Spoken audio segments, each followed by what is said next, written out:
قرآن مجید میں سورہ حدید اس اعتبار سے نہایت عظیم صورت ہے، نہایت عظیم صورت ہے کہ وہاں یہ آیت بھی بہت ہی شاندار انداز میں آئی ہے، متاع الغرور والی، خاصی طویل آیت بن کر آئی ہے۔ اور جیسا کہ میں نے عرض کیا، 4 جگہ تو حیات دنیاوی کو کہا گیا ہے صرف لہو و لعب یا لعب و لہو، لیکن یہاں جو ہے آیت نمبر 20، اعلموا انما الحیات الدنیا لعب و لہو و زینت و تفاخر بینکم و تکاثر فی الاموال والاولاد۔ 5 الفاظ کے حوالے سے اس حیات دنیاوی کے کچھ حقائق بیان کیے گئے۔ عام طور پر سرسری طور پر لوگ گزر گئے ہیں، محاورتاً جب بھی آتا ہے معاملہ لہو و لعب، لعب و لہو، وہ تو 4 جگہ ہے، یہاں 3 الفاظ مزید آئے ہیں، اور ترکیب کیا ہے؟ پہلے لعب ہے پھر لہو ہے۔ سورہ عنکبوت میں لہو و لعب یہ در حقیقت ایک طرح سے محاورے کی شکل اختیار کر گیا، تماشا اور کھیل، لیکن نہیں، یہاں ترتیب کچھ اور ہے۔ اس پر اگر آپ غور کریں گے تو یہ ایک عجیب سا نقشہ سامنے آتا ہے۔ حیات دنیاوی کے 5 ادوار، جن میں سے ہر دور میں ایک شے انتہائی اہم ہوتی ہے، توجہ کا مرکز بنی ہوتی ہے۔ ابتدائی دور ہے، بالکل بچہ بھی ہے، کھیل، بس لائف، اس کے سوا اسے کوئی زندگی سے سروکار ہی نہیں، زندگی کے تلخ حقائق ابھی اسے معلوم نہیں۔ بھوک لگی تو رو پڑے، ماں نے دودھ پلانا ہے، کھلانا ہے، ان سے تو کچھ نہیں کرنا اس نے، وہ لعب، کھیل۔ لیکن تھوڑا سا آگے چلتے ہیں، ٹین ایجر سٹیج میں جب داخل ہوتا ہے آدمی، تو اب وہ نرا کھیل، معصومانہ کھیل نہیں رہتا، اس میں تلذذ، سینشول گریٹیفیکیشن کا عنصر شامل ہو جائے۔ اب اس میں کہا لہو، اعلموا انما الحیات الدنیا لعب و لہو۔ ذرا آگے بڑھیے تو انسان پر سب سے زیادہ دھن سوار ہو جاتی ہے، بناؤ سنگھار، میرا لباس فیشن کے مطابق ہو، کہیں ایسا نہ ہو مذاق اڑے۔ اپنے لباس کے بارے میں بہت کانشیس ہوگا، اپنے ہیئر کٹ کے بارے میں بہت کانشیس ہوگا، ہر چیز کے بارے میں بہت کانشیس۔ زینت، بناؤ سنگھار، آرائش، زیبائش۔ اس سے ذرا آگے گئے، تکاثر فی الاموال والاولاد، تفاخر بینکم۔ یہ سمجھیے کہ تقریباً 30 برس کی عمر جب انسان کی ہوتی ہے، اب فخر، تفاخر، یا دولت پر فخر ہوگا، یا نسب پر فخر ہوگا، یا اپنی کسی سیاسی حیثیت پر فخر ہوگا، اپنی چودراہٹ پر فخر ہوگا۔ تفاخر بینکم، جسم جان میں چونکہ توانائی ہوتی ہے، قوت ہوتی ہے، لیکن اس کے بعد جب عمر ڈھلی، بڑا ریئلسٹک ہو جاتا ہے انسان۔ پھر یہ جو 4تھی سٹیج تھی، اس میں تو یہ کہ مونچھ نیچی نہ ہو، چاہے سب کچھ میں اپنا خرچ کر دوں، داؤ پہ لگا دوں، لیکن مونچھ نیچی نہیں ہوگی۔ آخری سٹیج وہ ہوتی ہے کہ پھر ہوکا لگ جاتا ہے آدمی کو، تکاثر فی الاموال والاولاد، مال اور اولاد کی کثرت کثرت کثرت۔ اب یہ ہوتا ہے کہ مونچھ نیچی کیا، مونڈ بھی دی جائے تو کوئی حرج نہیں، مال آنا چاہیے، ویری ریئلسٹک۔ اور اسی حال میں انسان ہوتا ہے، آخری پارے کی صورت نے پھر اس میں ایڈ کر کے اس کے اوپر مہر لگا دی، الہاکم التکاثر حتی زرتم المقابر۔ یہ تکاثر جو ہے پیچھا نہیں چھوڑتا۔ اتنی دولت بھی ہے کہ آپ کی 10 نسلیں کھا سکے اطمینان سے بیٹھ کر، تب بھی صبر نہیں۔ بڑے میاں کی ٹانگیں جو ہے وہ قبر میں لٹکی ہوئی ہیں، لیکن تکاثر جو ہے، تکاثر مال، وہ پیچھا نہیں چھوڑتا۔ حتی زرتم المقابر، یہاں تک کہ قبروں تک جاؤ، قبر میں اتار دیا جائے، جب تک ٹانگیں صرف لٹکی ہوئی ہیں اس وقت تک نہیں۔ اس کے بعد تشبیہ دی ہے کہ یہ حیات دنیاوی کا جو ایک سائیکل ہے، اعلموا انما الحیات الدنیا لعب ولہو وزینۃ وتفاخر بینکم وتکاثر فی الاموال والاولاد. اب اس کو کمپیئر کیا ہے پلانٹ کنگڈم میں جو سائیکل چل رہا ہے. یہ ہمارا سائیکل ہے 60-70 برس کا. بچہ پیدا ہوا، خوشیاں منائی گئی، پھر وہ لڑکپن سے، پھر ٹین ایجر سٹیج سے، پھر جوانی ہے، پھر ادھیڑ عمر ہے، اور پھر بڑھاپا ہے، اور پھر قبر میں اتارا جانا ہے. لیکن یہ کہ پلانٹ کنگڈم میں سائیکل چلتی ہے. کمثل غیث اعجب الکفار نباتہ ثم یہیج فتراہ مصفرا ثم یکون حطاما. یہ 4 سٹیج ہیں. جیسے بارش برستی ہے تو سبزہ نمودار ہوتا ہے، اور کاشتکار کو بڑا اچھا لگتا ہے. اس نے بیج بویا تھا، اس نے محنت کی تھی، اس نے ہل چلایا تھا. اعجب الکفار نباتہ، اس کو بہت اچھا لگتا ہے، دل باغ باغ ہو جاتا ہے. جیسے آپ کے یہاں بیٹا ہوا، پوتا ہوا، خوشیاں مناتے ہیں. کمثل غیث اعجب الکفار نباتہ ثم یہیج، پھر وہ فصل اپنی پوری قوت کو پہنچتی، فصل لہرا رہی ہے.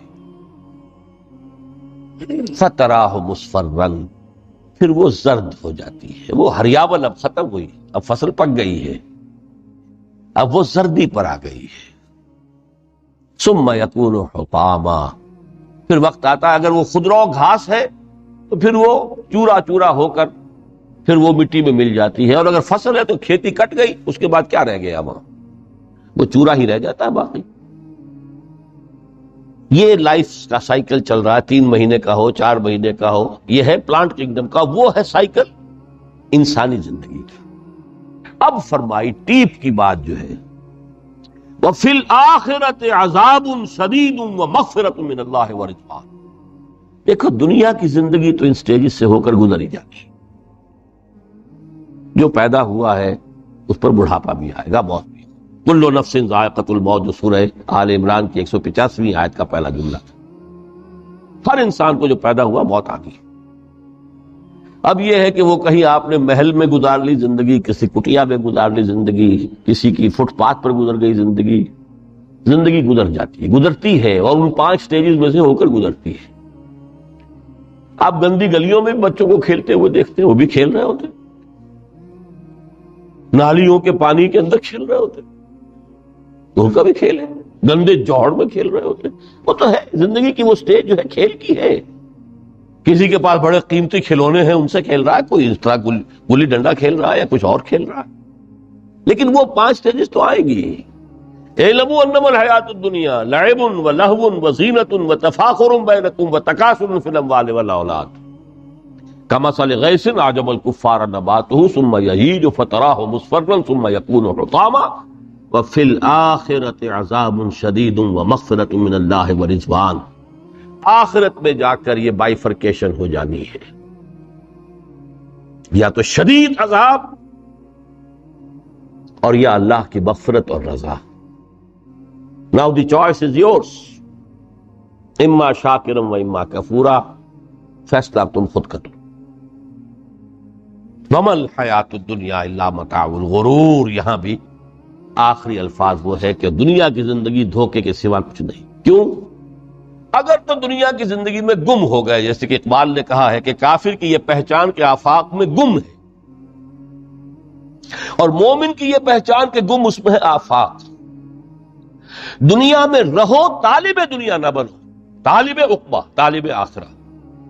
دنیا میں رہو، برتو، استعمال کرو، تمہارے لیے پیدا کیا گیا. بھائی برتو، متاع ہے، برتنے کی شے ہے. حلال اور حرام کی پابندیاں سامنے رکھو، باقی برتو. مطلوب یہ نہ ہو، مقصود یہ نہ ہو، مطلوب آخرہ ہو. انما الدنیا خلقت لکم وانتم خلقتم للآخرہ. منزل وہ رہے، مستحضر رہے، سامنے رہے کہ میں تو اجنبی ہوں، یہاں یہ میرا وطن نہیں ہے. دنیا سجن المومن و جنت الکافر. جیسے کسی پرندے کو کسی پنجرے میں بند کر دیا گیا ہو، اس طرح ہمیں اس دنیا میں بھیج دیا گیا. اللہ کی مرضی ہے، اس نے بھیجا ہے. جب تک وہ چاہتا ہم رہیں گے یہاں، لیکن ہمارا دل یہاں نہیں لگے گا. بازار سے گزرا ہوں، خریدار نہیں ہوں، طالب دنیا نہ، تب تو یہ کوئی دھوکے کا سودا نہیں، پتن نہیں، بالکل نہیں. حضور نے خود فرمایا مجھے تمہاری اس دنیا میں سے فلاں فلاں چیزیں بہت پسند ہیں. اور کس قدر ریئلسٹک ہیں. آپ نے عورتوں کے بارے میں فرمایا مجھے اس دنیا سے پسند ہے عورت. کوئی تصنع اور کوئی بھی تکلف اور کوئی خلاف فطرت بات نہیں کی محمد رسول اللہ صلی اللہ علیہ وسلم. آنکھوں کی ٹھنڈک میری نماز میں ہے، مجھے خوشبو پسند ہے. عورت کی طرف بھی آپ کا رجحان تھا. قرآن مجید میں آتا ہے نا، اے نبی اب کوئی اور نکاح آپ نہیں کریں گے. وَلَوْ أَعْجَبَتْكَ حُسْنُهُنَّ، چاہے ان کا حسن جو ہے وہ آپ کو اچھا لگے، اب اجازت نہیں ہے مزید، بس فل سٹاپ. جتنے نکاح ہو چکے. تو یہ دنیا کو حضور نے صلی اللہ علیہ وسلم دنیا پر سوار رہو، دنیا کو اپنے اوپر سوار نہ ہونے دو. بس بات صرف یہ ہے. کافر کی یہ پہچان کہ آفاق میں گم ہے. اسی لیے سورہ کہف کا ایک مرکزی مضمون ہے. پہلے رکوع میں بات آتی ہے اِنَّا جَعَلْنَا مَا عَلَى الْأَرْضِ زِینَةً لَهَا لِنَبْلُوَهُمْ أَيُّهُمْ أَحْسَنُ عَمَلًا. ہم نے اس دنیا پر جو کچھ ہے، یہ اسکائی اسکریپرز بن گئے ہمارے زمانے میں، اور یہ شاندار بلڈنگز ہیں، اور یہ کچھ ہے، ہم نے زینت اور زیبائش اور آرائش بنا دیا ہے تاکہ آزمائیں. انہی کے حسن کے شکار ہو جاتے ہو اور ان کے پرستار بن کر رہ جاتے ہو.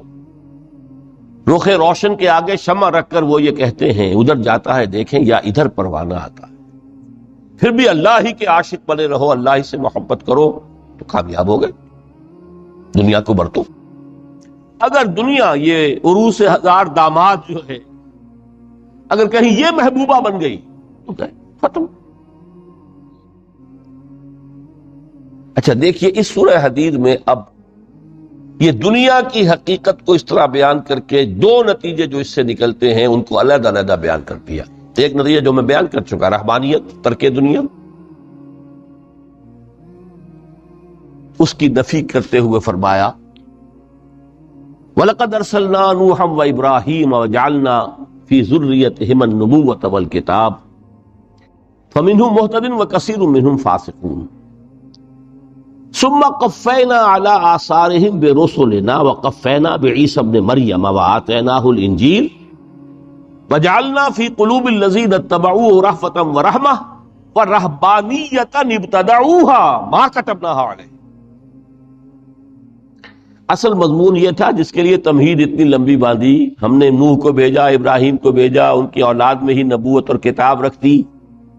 پھر ان کے نقش قدم پر ہم نے اٹھایا عیسیٰ ابن مریم کو، انہیں انجیل دی، اور جو لوگ ان پر ایمان لائے ان کے دلوں میں رحمت اور رافت کے جذبات پیدا کر دیے، انسانی ہمدردی. حضرت عیسیٰ کا جو اپنا مزاج تھا، ظاہر بات ہے کہ آپ کے حواریین اور آپ پر ایمان لانے والوں میں اسی کا ایک عکس پیدا ہونا تھا. لہذا وہ ایک خاص کیفیت. لیکن فرمایا ایک شے کیوں انہوں نے بدعت کے طور پر ایجاد کر لیا، وَرَهْبَانِيَّةً ابْتَدَعُوهَا مَا كَتَبْنَاهَا عَلَيْهِمْ. رہبانیت کی انہوں نے بدعت ایجاد کر لی، یہ انہوں نے کی ہے، ہم نے یہ ان پر فرض نہیں کی تھی. یہ ہے وہ منفی نتیجہ. گریز، خانقاہوں میں جا کر بیٹھ جاؤ، موناسٹسزم، تجرد کی زندگی گزارو. نتیجہ اس کا کیا نکلتا ہے کہ بظاہر راہب اور راہبائیں رہ رہی ہیں اور رہ رہے ہیں، اور اندر جو حرام کاری کے بازار چل رہے ہیں، اور تہخانوں کے اندر حرامی بچوں کی قبروں کی قبرستان بنے. ہسٹری آف کرسچین موناسٹسزم پر کتابیں پڑھ لیجیے، خود انہوں نے اپنے سارے جو ہیں بخیے ادھیڑ کر خود رکھ دیے. یہ رہبانیت، یہ اسلام کا راستہ نہیں ہے. احادیث کے حوالے سے میں آپ کے سامنے پہلے بیان کر چکا ہوں. میں بعد میں تھوڑا سا عرض کروں گا کہ ہمارے ہاں بھی یہ رسم کیوں آئی اور کیسے آئی. الحمدللہ اس درجے میں نہیں آئی جس درجے میں کہ کرسچینٹی میں آئی ہے، الحمدللہ ثم الحمدللہ. لیکن کسی درجے میں اگر آئی ہے تو کیوں آئی ہے یہ میں بعد میں عرض کروں گا. لیکن اس کا مل حیات الدنیا الا متاع الغرور کا دوسرا نتیجہ کیا ہے؟ پہلا نتیجہ تھا گریز کا، پسپائی کا، فرار کا، معاشرے سے نکل بھاگنے کا، تاکہ معاشرے میں اشرار کھل کھیلیں، جو چاہے کریں۔ ایک راستہ یہ ہے، ترک دنیا کے معنی ہیں ترک لذات دنیاوی، آسائشوں کو ترک کرنا۔ سختیاں جھیلنا کس لیے؟ تاکہ دنیا سے ظلم کا خاتمہ، باطل کا تختہ الٹ دیا جائے، ظلم کا استیصال۔ ظاہر بات ہے ظالم آسانی سے ظلم نہیں چھوڑے گا،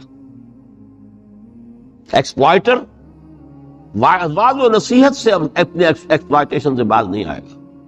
شاذ ہوتے ہیں اس طبقے کے اندر بھی یقیناً کچھ سلیم الفطرت لوگ ہوتے ہیں، جیسے طبقہ اشرافیہ سے تھے حضرت ابوبکر رضی اللہ تعالیٰ عنہ، سلیم الفطرت انسان تھے، وہ کوئی غلاموں کے طبقے سے تو نہیں تھے، کوئی فقراء کے مساکین کے طبقے میں سے نہیں تھے، اونچے طبقے میں سے تھے، عشرہ مبشرہ اکثر و بیشتر اس طبقے سے تھے۔ لیکن بائی اینڈ لارج وہ جو طبقہ ہوتا ہے، یا تو وہ اپنے جبر اور استبداد کا تخت جو ہے جما کر بیٹھا ہوا لوگوں کی گردنوں کے اوپر، پولیٹیکل ریپریشن ہے، یا اکنامک ایکسپلائٹیشن ہے، استحصال۔ محنت لوگ کریں، کھائیں گے ہم، عیش ہم کریں گے۔ محنت کسان کرے جا کے کھیت میں، ہم لے آئیں گے اپنا حصہ اور عیش کریں گے۔ یا کوئی سوشل ڈسکریمنیشن ہے، یہ اونچا ہے یہ نیچا ہے، یہ تو پیدا ہی ہوا ہے شودر، یہ اس سے نکل ہی نہیں سکتا، اور یہ پیدا ہوا برہمن تو اونچا ہے۔ اس تینوں قسم کے ظلم، اس کا خاتمہ کرنا، اس کے لیے جد و جہد کی ضرورت ہے، جہاد کی ضرورت ہے، قتال کی ضرورت ہے۔ اور جہاد و قتال آپ نہیں کر سکتے جب تک کہ لذات دنیاوی سے کنارہ کشی نہ کریں، جب تک کہ اپنی بیلٹ کو ٹائٹ نہ کریں، جب تک کہ اپنی ضروریات زندگی کو کم نہ کریں۔ ضروریات زندگی کم کریں گے تو تفریغ الاوقات ہوگا، جو تبلیغی بھائیوں کی اصطلاح ہے بہت اہم، اپنے وقت کو فارغ کر سکیں گے۔ اس وقت کو فارغ کریں گے تو پھر وہ جد و جہد، وہ محنت، وہ جہاد، اس کے لیے آپ کے پاس وقت ہوگا، اس کو آپ لگا سکیں گے۔ پھر اس میں جب سخت سے سخت منزلیں آئیں گی تو اس میں میدان میں مقابلہ بھی ہوگا، جان کی بازی بھی کھیلنی پڑے گی۔ اس میں قید و بند کا وقت بھی آ سکتا ہے۔ 3 برس تک اگر محمد عربی صلی اللہ علیہ وسلم پورے خاندان بنی ہاشم کے ساتھ بدترین اسیری سمجھ لیجئے شیب بنی ہاشم میں جو رہے، یہاں تو اسیروں کو آپ راشن تو دیتے، کھانا تو دیتے، وہاں تو اصل جو ہے وہ تو دونوں طرف سے گھاٹی کا منہ بند کر دیا گیا تھا، سیل تھی کہ کوئی شے جو ہے وہ جانے نہ پائے تھا۔ 3 برس، جس میں کہ وہ وقت بھی آیا ہے کہ سوکھے ہوئے چمڑے ابال ابال کر اس کا پانی جو ہے بلکتے ہوئے بچے، پھول جیسے بچے بنی ہاشم، ان کے حلق میں ٹپکایا گیا ہے، اور کچھ نہیں۔ کچھ تھے لوگ، حکیم بن حزام جیسے رضی اللہ تعالیٰ عنہ، بعد میں ایمان بھی لے آئے۔ حضرت خدیجہ رضی اللہ تعالیٰ عنہ کے چونکہ وہ قریبی رشتہ دار تھے، وہ پہاڑ کو کراس کر کے چوٹی پر سے اتر کر کچھ کبھی کبھی کھانے پینے کی چیز پہنچا دیتے تھے۔ یہ سارے مراحل آئیں گے۔ یہ جو ہے یہ مثبت ہے۔ ترک دنیا وہ نہیں۔ ترک دنیا سے مراد دنیا کی لذتوں سے، دنیا کی آسائشوں سے، ان سے آدمی اپنے آپ کو پیچھے ہٹائے، ان کو چھوڑے، ان کو ترک کرے، تاکہ اپنا وقت، اپنا مال، اپنی صلاحیتیں صرف کر سکے۔ کس کام کے لیے؟ اب اس کے لیے دیکھیے آیت نمبر 25 ہے یہ سورہ حدید کی۔ لَقَدْ أَرْسَلْنَا رُسُلَنَا بِالْبَيِّنَاتِ،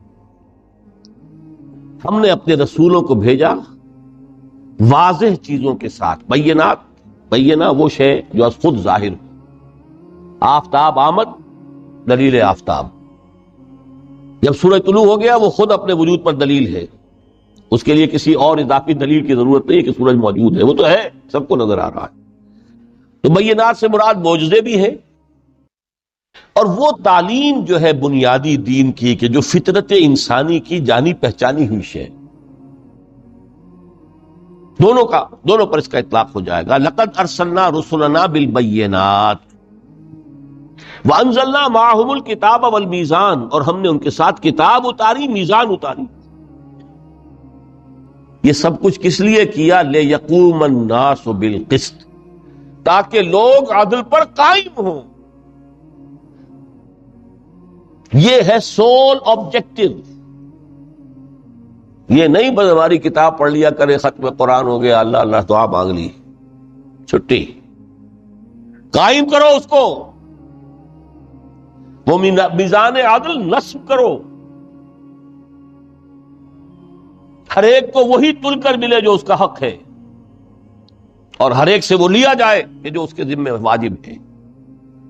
اگر یہ نہیں تو بابا پھر سب کہانیاں ہیں، شریعت اور دین اور نماز اور روزہ اور حج، کوئی حیثیت ان کی نہیں۔ اچھی طرح سن لیجئے میری بات، قرآن مجید میں کہلوایا گیا حضور سے، قل یا اہل الکتاب لستم علی شیء حتی تقیموا التوراۃ والانجیل وما انزل الیکم من ربکم۔ اے نبی ان سے کہہ دیجئے، اے کتاب والو تمہاری کوئی حیثیت ہی نہیں، ہماری نگاہوں میں تمہارا کوئی مقام ہی نہیں، جب تک کہ تم قائم نہیں کرتے تورات کو اور انجیل کو اور جو کچھ کے نازل کیا گیا تمہاری طرف، تمہارے رب کی طرف سے۔ قائم کرو، پھر آؤ ہم سے بات کرو، ہم سے دعا کرو، ورنہ دفع ہو جاؤ۔ Nothing doing. We don't care for you. لستم علی شیء حتی تقیموا التوراۃ والانجیل وما انزل الیکم من ربکم۔ اب قانون خداوندی تو بدلتا نہیں ہے، نہ فرام پرسن ٹو پرسن، نہ فرام نیشن ٹو نیشن، نہ فرام امہ ٹو امہ، اٹل ہے۔ وَلَن تَجِدَ لِسُنَّتِ اللَّهِ تَبْدِيلًا وَلَن تَجِدَ لِسُنَّتِ اللَّهِ تَحْوِيلًا۔ سنت اللہ تو ایک ہے۔ اب اس آیت کو ذرا پڑھیے، قُلْ يَا أَهْلَ الْقُرْآنِ لَسْتُمْ عَلَىٰ شَيْءٍ حَتَّىٰ تُقِيمُوا الْقُرْآنَ وَمَا أُنزِلَ إِلَيْكُم مِّن رَّبِّكُمْ۔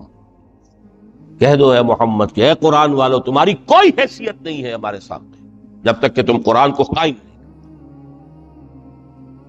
پڑھ لو اور اس کے قرات کے مقابلے منعقد کرا لو اور سونے کے تاروں سے اسے لکھ لو اور اس کو جو چاہو کر لو، کوئی حیثیت نہیں۔ قائم کرو اس قرآن کو، اس کے نظام کو، اس کے قانون کو، جو حضرت ابوبکر نے فرمایا تھا، پہلا خطبہ جو دیا ہے آپ بیعت خلافت کے بعد، تم میں ہر قوی میرے نزدیک ضعیف ہوگا جب تک کہ اس سے حق وصول نہ کر لوں، اور ہر ضعیف قوی ہوگا جب تک کہ اسے اس کا حق دلانا۔ سورہ شورى میں حضور سے کہلوایا گیا، قل وَأُمِرْتُ لِأَعْدِلَ بَيْنَكُمْ، مجھے یہ حکم ہوا ہے کہ میں تمہارے مابین عدل قائم۔ میں واعظ بن کر نہیں آیا، میں بدھ مت کے بھکشو بنانے کے لیے نہیں آیا تمہیں۔ ہاں، انقلابی عمل میں ایک مرحلہ آتا ہے، بدھ مت کے بھکشو بننا پڑتا ہے کچھ عرصے کے لیے، تیاری کا مرحلہ، وہ میں ابھی بعد میں ذرا بیان کر دوں، لیکن مستقل نہیں ہے یہ بدھ مت کے بھکشو۔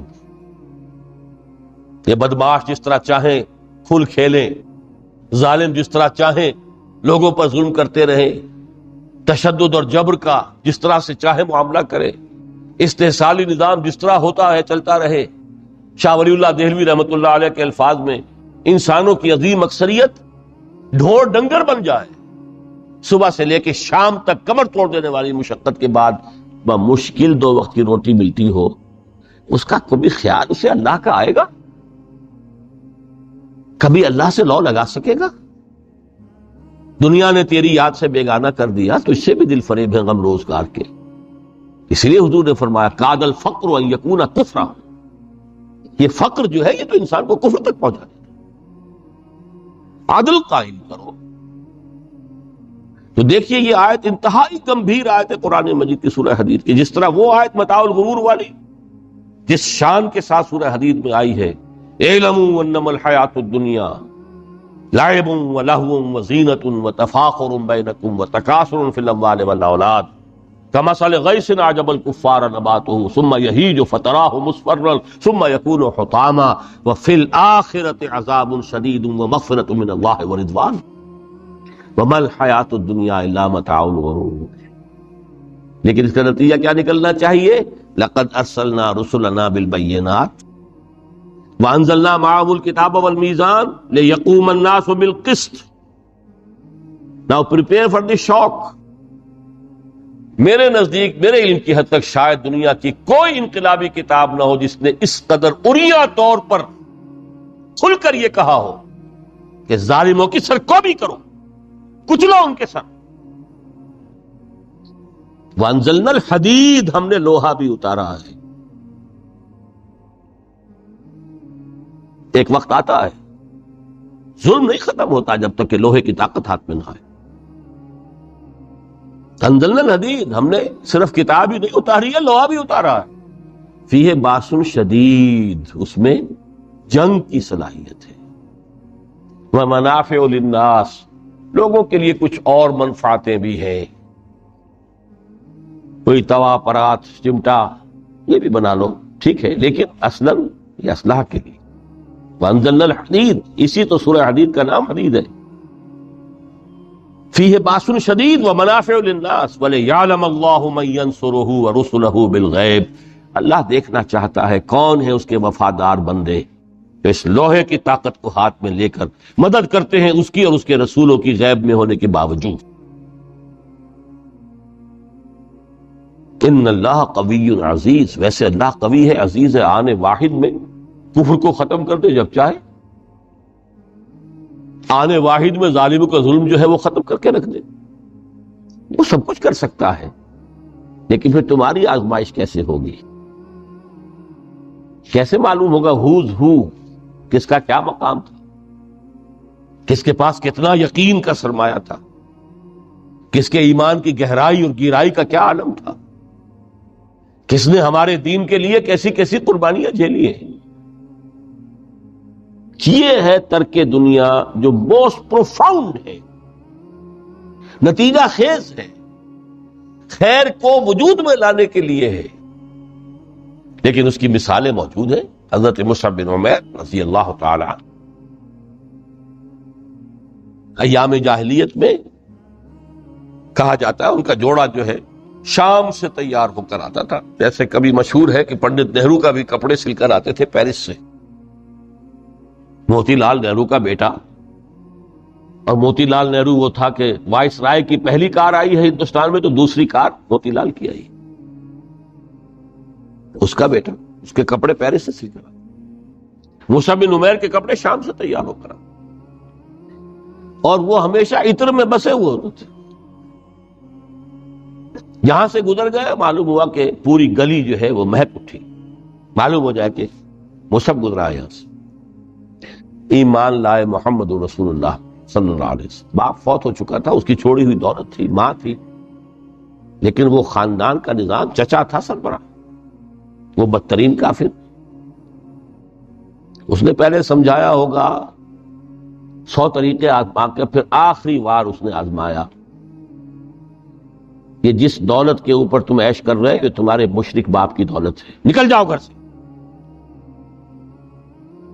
انہوں نے سمجھا تھا جیسے سورہ صافات میں آتا ہے فارادوا بہ کیدا فجعلناہم الاسفلین.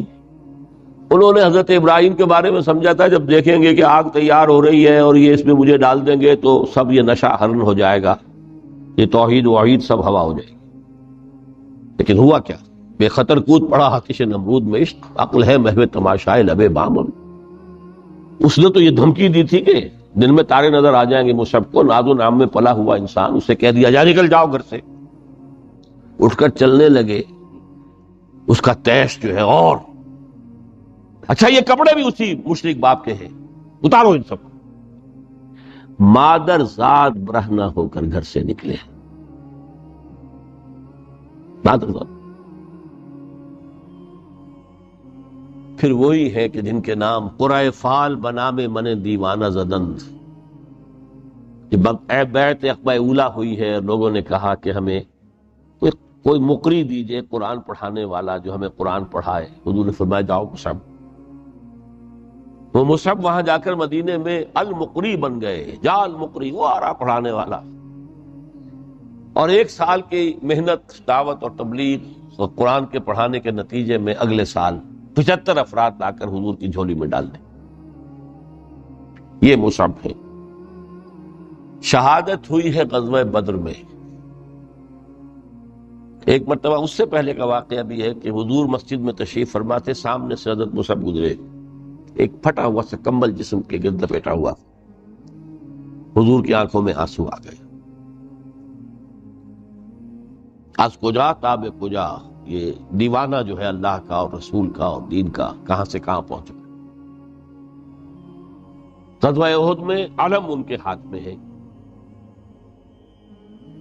جس ہاتھ میں علم ہے بار پڑا، کٹ گیا، دوسرے سے پکڑا، اس کو بھی کٹ گیا، پھر دونوں جتنے بچ گئے تھے حصے ان سے سنبھالا، پھر شہید ہو گئے.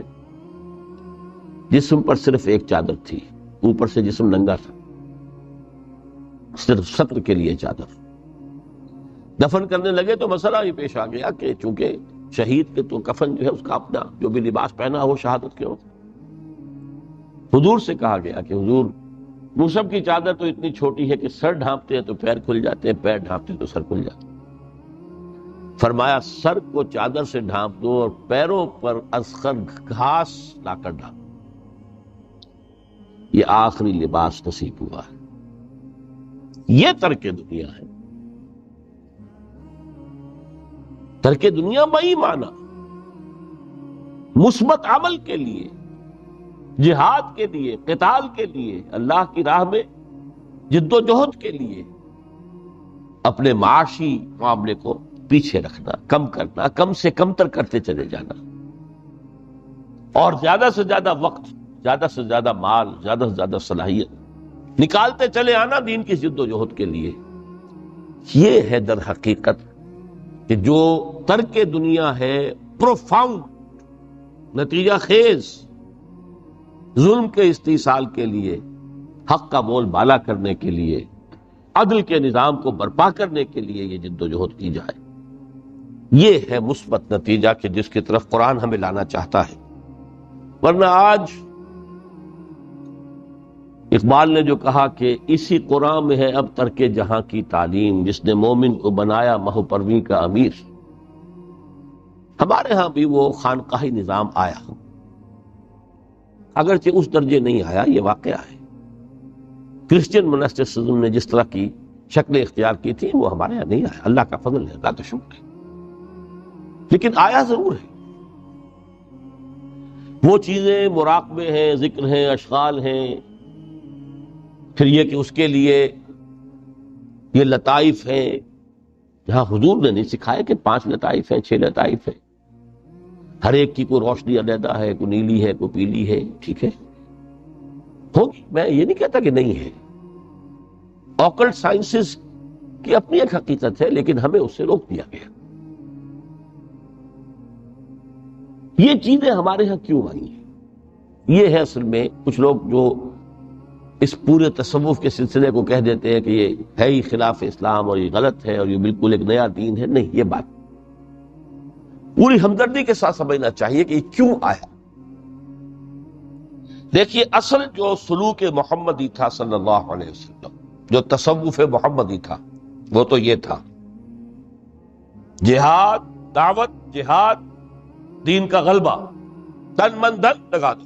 اسی میں ترک دنیا بھی آگے. اس لیے فرمایا لا رہبانیت فی الاسلام الا جہاد فی سبیل اللہ. اسلام کی رہبانیت یہی جہاد فی سبیل اللہ ہے. آخر لذتیں چھوڑنی پڑتی ہیں نا، گھروں کی آسائشیں چھوڑیں گے تبھی تو جائیں گے، میدان میں آئیں گے. اس حوالے سے جب خلافت راشدہ کا نظام ختم ہوا اور اب ایک ملوکیت کے دور کا آغاز ہو گیا، 3-4 اٹمپٹس ہوئی ہیں اس کو ٹھیک کرنے کے. حضرت حسین ابن علی رضی اللہ تعالیٰ عنہ میدان میں آئے، شہید ہو گئے، دنیاوی اعتبار سے ناکام ہو گئے. عبداللہ ابن زبیر آئے رضی اللہ تعالیٰ عنہ، کچھ تھوڑی سی کامیابی ہوئی، سسٹین نہیں کر سکے، وہ بھی شہید کر دیے گئے. پھر حضرت زید آئے، پھر نفس زکیہ آئے، کوئی کوشش کامیاب نہیں. اس نتیجے پر پہنچ گئے کہ یہ تو اب جو حکومت کی چھت ہے یہ تو ہے، اس کو تو اب ہم نہیں ہٹا سکتے. جب حکومت کو چھت کو نہیں ہٹا سکتے تو اب جہاد اور قتال کا راستہ تو بند ہو گیا ہے، تو مسلمان نا کلمہ گو ہے، چاہے خود فاسق و فاجر بھی ہوں، لیکن نافذ تو شریعت کے احکام کر رہے ہیں، اس حوالے سے ہاتھ بند گئے۔ اس وقت پھر یہ ہے کہ جو تزکیہ نفس کے لیے یہ طریقے اختیار کیے گئے، شارٹ آف جہاد فی سبیل اللہ، شارٹ آف قتال فی سبیل اللہ۔ یوں سمجھیے کہ اگر کوئی درخت جو ہے یہاں پر آپ اس کو اگائیں تو چھت تک تو وہ جائے گا، لیکن چھت کے اوپر چھت کو پھاڑ تو نہیں سکتا نا، وہ پھر مڑ جائے گا۔ یہ ڈیفلیکشن ہوئی ہے ہمارے ہاں، جس سے کہ یہ خانقاہی نظام وجود میں آئے۔ کچھ خیر تو لوگوں کو سکھاتے رہو، کچھ تزکیہ نفس کی تعلیم تو دیتے رہو، اور ان میں پھر یہ ہے کہ مشرق اور مغرب سے آنے والے نظریات اور طریقے جو ہیں وہ بھی شامل ہوں۔ ہندوستانی جو تصوف کے مختلف یہاں پر معاملات تھے، اور ادھر سے یونانی اور نیو پلیٹونک وہ نظریات آ گئے۔ لیکن آج کا دور جو ہے وہ سمجھ لیجئے دو اعتبارات سے بہت مختلف ہو چکا ہے۔ اب پھر ضرورت ہے سلوک محمدی کی صلی اللہ علیہ وسلم۔ کیوں؟ اگرچہ حکومت مسلمانوں کی ہے لیکن اسلامی قانون نافذ نہیں ہے۔ اس وقت یہ تھا کہ حکومت مسلمانوں کی تھی، اگرچہ وہ اس معنی میں آئیڈیل اسلامی حکومت نہیں تھی کہ امرہم شورا بینہم، مسلمانوں نے منتخب کیا ہوتا، نہیں، وہ ایک موروثی نظام چل پڑا، ایک قبیلے کی عصبیت جو ہے وہ اس کے پشت پناہ بن گئی، ایک نظام چل رہا ہے، لیکن قانون اسلام کا نافذ تھا، قاضی تھے، مفتی تھے، فیصلے وہی ہو رہے تھے۔ آج یہ کہ اگرچہ حکومت مسلمانوں کی ہے، قانون جو ہے قرآن کا نافذ نہیں ہے۔ اور نمبر دو، آج انسان کا جو سوشل کانشسنس ہے، اجتماعی شعور، وہ ترقی کر کے اس سطح تک پہنچ چکا ہے کہ ہر شہری کو حق حاصل ہے کہ نظام کو بدلنے کی کوشش کرے۔ پہلے یہ ہوتا تھا کہ آپ نظام کی اصلاح کرنے کے لیے کھڑے ہوئے تو سمجھتے تھے کہ یہ حکومت کو ختم کرنا چاہتے ہیں، یہ باغی ہے۔ حضرت حسین کو باغی کہا گیا رضی اللہ تعالیٰ عنہ۔ اب باغی جو ہے واجب القتل ہے، اسی لیے تو آخر کلمہ گو تھے وہ جنہوں نے شہید کیا حضرت حسین کو رضی اللہ تعالیٰ عنہ۔ اس وقت تک یہ کانسیپٹ تھا ہی نہیں کہ اسٹیٹ علیحدہ شے ہے، گورنمنٹ علیحدہ شے ہے۔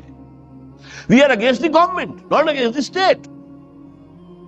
آج تصور جو ہے بالکل کلیئر کٹ ہو گیا ہے، ہم وفادار ہیں ریاست پاکستان کے، حکومت پاکستان کے نہیں۔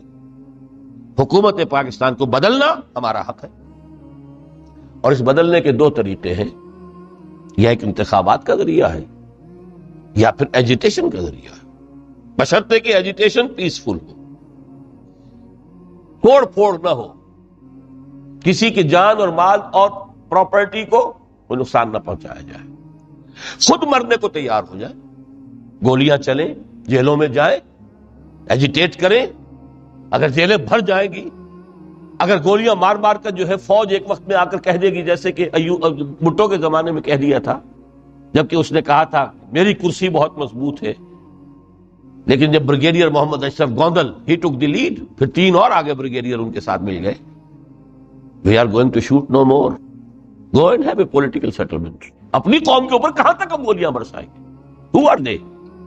They are our kith and kin. We are not an occupation army. Jallianwala Bagh میں اگر 5000 مر گئے یا جتنے بھی مرے تھے، جنرل ڈائر کو کائے کا دکھ؟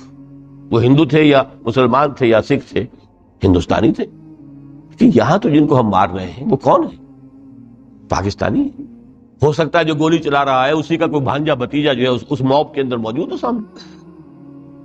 یہ راستے دونوں اس وقت کھلے ہوئے۔ الیکشن کا پروسیس جو بھی لوگ سمجھتے ہیں کہ اس کے ذریعے سے یا سمجھتے رہے ہیں، آج تو میں سمجھتا ہوں کہ وہ وقت آ چکا ہے کہ تقریباً اس پر کنسنسس ہو چکا ہے کہ الیکشن کے ذریعے سے نظام نہیں بدل سکتا، چہرے بدل جائیں گے، ہاتھ بدل جائیں گے، اس لیے کہ جو بھی پولیٹیکو سوشو اکنامک سسٹم ہے، بہتر سے بہتر الیکشن بھی ہوگا تو وہی ریفلیکٹ کرے گا۔ جاگیردار ہے تو 80% جاگیردار ہی بیٹھے ہوں گے آپ کی نیشنل اسمبلی میں، تو وہ زمینداری اور جاگیرداری جو ہے اس کو ختم ہونے دیں گے۔ ایجیٹیشن کا راستہ ہے، لیکن یہ کہ وہ ایجیٹیشن کرنے کے لیے پہلے میدان میں وہ لوگ آئیں جو اپنی ذات پر اپنے گھر میں دین نافذ کر چکے، اپنی معاش کو پاک کر چکے ہوں، اپنی معاشرت کو درست کر چکے ہیں۔ یہ دو کام اگر نہیں کیے تو بہتر ہے گھر میں بیٹھے رہیں، باہر نہ نکلے، دین کا نام نہ لیں، وہ دین کو بدنام کریں گے۔ یہ مرحلہ طے کر لیں اور پھر ایک بنیان مرصوص بن کر نہیں عن المنکر بالید، جب تک طاقت کافی نہیں ہے اس وقت تک دعوت ہے، تبلیغ ہے، خوش آمد ہے۔ وَلْتَكُن مِّنكُمْ أُمَّةٌ يَدْعُونَ إِلَى الْخَيْرِ وَيَأْمُرُونَ بِالْمَعْرُوفِ وَيَنْهَوْنَ عَنِ الْمُنكَرِ وَأُولَٰئِكَ هُمُ الْمُفْلِحُونَ۔ یہ سب زبان سے ہوگا، ہاتھ سے نہیں۔ جب طاقت کافی ہوگی تو اب ہاتھ سے ہو۔ اب ہم یہ کام نہیں چلنے دیں گے، اب یہ بینک نہیں چلیں گے، گھراؤ کریں گے، نہیں چلنے دیں گے۔ یہ اخبارات میں جو فحاشی کے سمجھیے کہ وہ رنگین صفحات نہیں نکلنے دیں گے، پکیٹنگ ہو جائے گی۔ کئی دن تک کراچی میں جنگ کا گھیراؤ کیا گیا تھا MQM کی طرف سے، اور صرف یہ بات تھی کہ ہماری خبریں صحیح شائع نہیں کر رہا ہے۔ جب نہیں نکلنے دیا گیا جنگ، اس کے بعد صورت یہ ہو گئی کہ الطاف صاحب کو چھینک بھی آتی تھی تو پہلے صفحے میں لکھا ہوتا تھا۔ لیکن کریں نا، میدان میں آئے نا لوگ۔ یہ ہے اصل میں وہ تصوف کہ جو اب بالکل سلوک محمدی صلی اللہ علیہ وسلم کا جو اصل سلوک تھا، وہ تصوف تھا، وہ ترک دنیا، مالی ولی دنیا، انما مثلی کراکب استظل تحت شجرۃ ثم راح فترکھا۔ اس کے ضمن میں فرمایا گیا ہے سورہ توبہ کی میں آیت نمبر 24 آپ کو سنا، فرمایا قل ان کان آباؤکم وابناؤکم واخوانکم وازواجکم وعشیرتکم واموال اقترفتموها وتجارۃ تخشون کسادها ومساکن ترضونها احب الیکم من اللہ ورسولہ وجہاد فی سبیلہ فتربصوا حتی یاتی اللہ بامرہ واللہ لا یہدی القوم الفاسقین۔